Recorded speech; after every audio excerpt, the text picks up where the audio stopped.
श्री राम जय राम।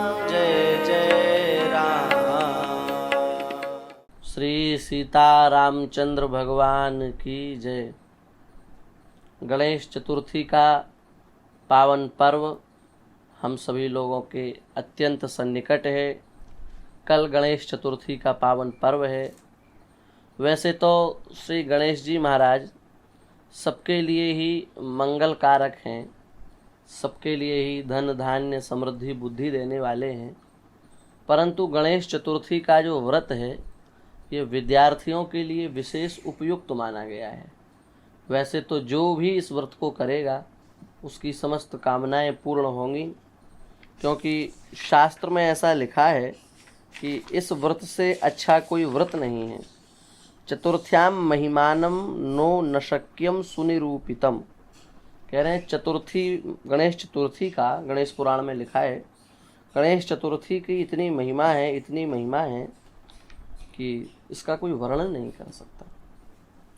लिखा है यम यम कामयते यो वै तम तमाप्नोति निश्चितम। शिव पुराण में लिखा है व्यक्ति जो भी कामना करेगा उसकी सभी मनोकामनाएं गणेश चतुर्थी के व्रत से संपन्न हो जाएंगी। इसलिए हम सभी लोगों को ऐसा प्रयास करना चाहिए कि हम लोग गणेश चतुर्थी का व्रत करें और पंचमी को उसका पारण करके और उस व्रत को पूर्ण करें। लेकिन सभी यदि इसका व्रत नहीं कर सकते हैं तो जितने विद्यार्थी हैं जो पढ़ रहे हैं, पढ़ा रहे हैं, उनको तो गणेश चतुर्थी का व्रत अवश्य करना चाहिए। भाद्रपद मास के शुक्ल पक्ष की जो चतुर्थी तिथि है, इस चतुर्थी तिथि को सिद्धि विनायक गणेश जी का ध्यान करना चाहिए। जो श्री सिद्धि विनायक गणेश जी हैं उन्हीं का चित्र लाना चाहिए, उन्हीं की पूजा करनी चाहिए। और भाद्रपद मास के शुक्ल पक्ष की चतुर्थी तिथि को गणेश जी का मध्याह्न काल में प्रागट्य हुआ था, ठीक दोपहर में। इसलिए गणेश जी का मध्याह्न काल में ही ध्यान करके श्रद्धा पूर्वक पूजन करना चाहिए। पूजन कैसे करना है? तो जितने भी हमारे पास उपचार हो, धूप हो, दीप हो, गंध हो, नैवेद्य हो, इन सब से हमको षोडशोपचार का वैसे शास्त्रों में वर्णन आता है, उससे हमको गणेश जी का विधिवत पूजन करना है। और गणेश जी का पूजन करके दूर्वा जल अवश्य गणेश जी पर चढ़ाना है। दूर्वा चढ़ाने से गणेश जी बड़े प्रसन्न होते हैं। और थोड़ा सा दही बूरा मिला करके, दही, और दही भैंस का नहीं होना चाहिए, गाय का ही होना चाहिए। और बढ़िया गाय के घी में सिके हुए बेसन अथवा बूंदी के लड्डू, ये गणेश जी को अवश्य भोग लगाएं।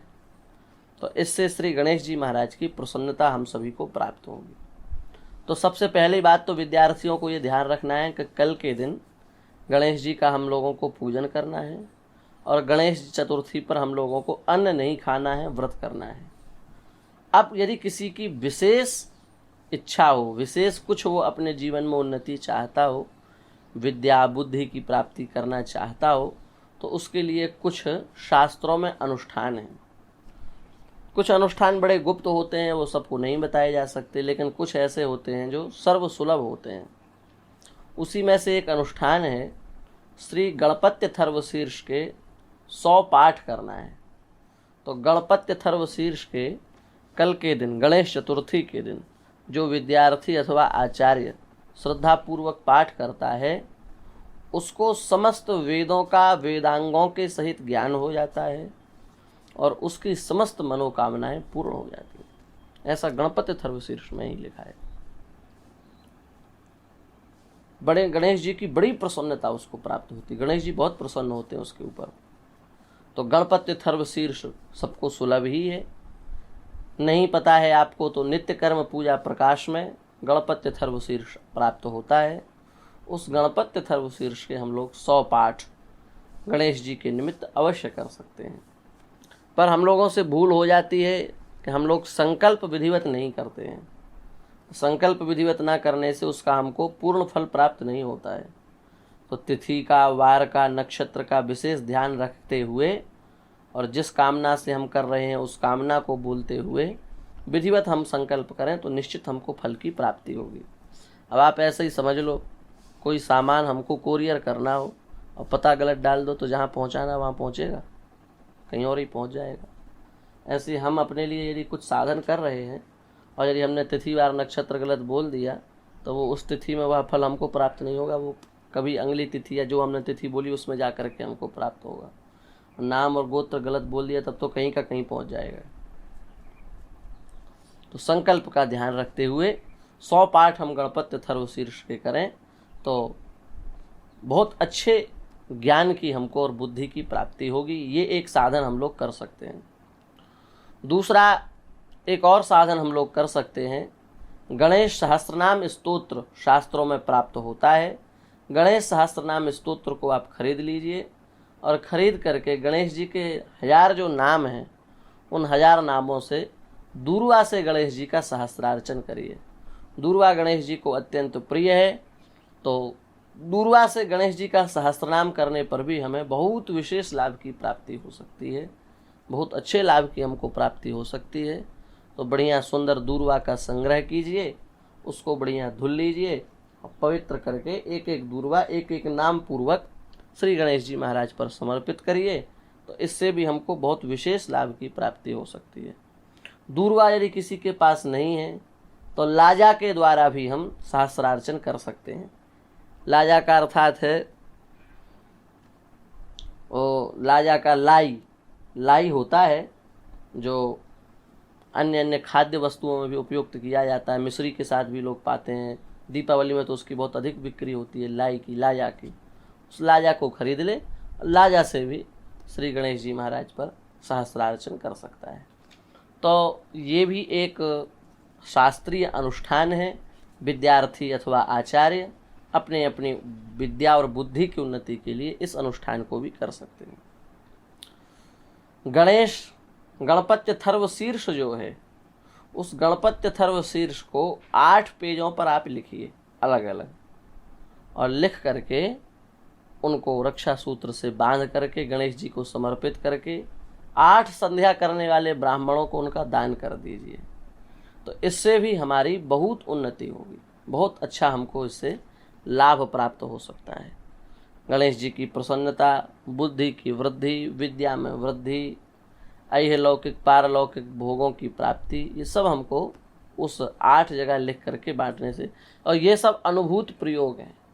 अनुभूत प्रयोग का तात्पर्य ये सब हमने स्वयं करके देखे हैं, ये कोई पढ़ी पढ़ाई बात नहीं आपको सुना रहे हैं। 100 पाठ वाली बात भी प्रयोगात्मक करके देखी है, 8 जगह लिख करके बांटने वाला भी प्रयोग करके देखा है। इससे बड़े विशेष लाभ की प्राप्ति होती है। तो इसलिए गणेश चतुर्थी पर हम ये भी कर सकते हैं। और गणेश जी का अष्टाक्षर जो मंत्र है, ओम गं गणपतये नमः, बड़ा प्रभावी मंत्र है, बड़ा प्रभावी मंत्र है। इस मंत्र को हम लोग यदि जप करें तो इससे भी हमको बहुत अच्छे लाभ की प्राप्ति हो सकती है। बस ध्यान हमको यही रखना है, यदि हमारा यज्ञोपवीत नहीं हुआ तो ओम का उच्चारण हमको नहीं करना है। बाकी हम उसका ओम हटा करके इस मंत्र का जप कर सकते हैं। तो गणेश चतुर्थी से गणेश चतुर्थी तक 1 साल तक के लिए यदि हम 5 माला 11 माला का नियम ले लें तो इससे जितने भी हमारे जीवन के विघ्न हैं, अरिष्ट हैं, वो सब धीरे धीरे समाप्त हो जाएंगे और गणेश जी की कृपा हमारे लिए सामने आ जाएगी, गणेश जी की कृपा की हमको प्राप्ति हो जाएगी। और बहुत ध्यान हमको ये रखना है कि यदि कोई विशेष आपत्ति काल है, विशेष विपत्ति है, तो उस विशेष विपत्ति के समय में भी यदि हम गणेश इसके जो हम मंत्र बता रहे हैं गं गणपतये नमः, इस मंत्र के 108 पाठ करवा दें रोज संकल्प पूर्वक, जिस पर विपत्ति उसका नाम गोत्र लेकर के संकल्प पूर्वक यदि हम विधिवत इसके पाठ प्रारंभ कर दें। कब तक करना है? जब तक लाभ ना हो तब तक करते रहें, रोज कोई 108 पाठ। इससे भी बहुत अच्छे लाभ की प्राप्ति होती है, बड़े बड़े संकट इससे कट जाते हैं। तो इस प्रयोग को भी हम लोग काम में ले सकते हैं। और हम लोगों को ध्यान ये रखना है कि गणेश जी पर विशेष ये है कि विशेष अर्घ्य गणेश जी को प्रदान करना है। वैसे तो हम लोग जैसे सूर्य भगवान को अर्घ्य देते हैं तो जल डाल लेते हैं, उसमें कुछ अक्षत कुछ चंदन वगैरह डाल के दे देते हैं, पर ये विशेष अर्घ्य होता है। ये विशेष अर्घ्य में 8 वस्तुएं होती हैं। एक तो दही होता है, एक दूर्वा होती है, एक कुश होती है, एक पुष्प होता है अक्षत होता है, कुमकुम होता है, पीली सरसों होता है, सुपारी होती है और जल तो रखना ही है।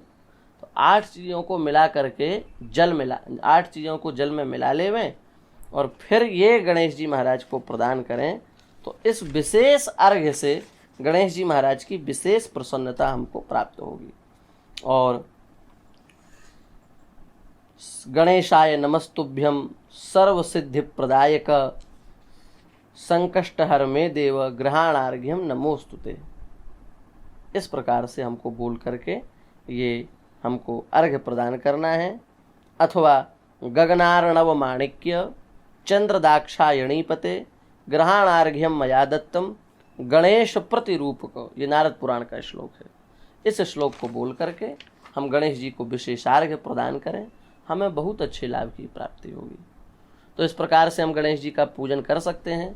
जो कुछ भी करने में समर्थ नहीं है, शास्त्र से बिल्कुल दूर है, वे गणेश जी को दही बूरे का भोग लगावें, बढ़िया सुंदर लड्डू का भोग लगावें, घर में जो हो उस वस्तु से गणेश जी का पूजन करें, ईमानदारी से व्रत करें और गंगणपतये नमः मंत्र की जितनी माला बन सके, यदि यज्ञोपवीति है तो ओम लगा करके, और नहीं है तो ओम हटा करके इसका पाठ करें, मंत्र का जप करें, तो इससे बहुत अधिक लाभ की प्राप्ति होगी।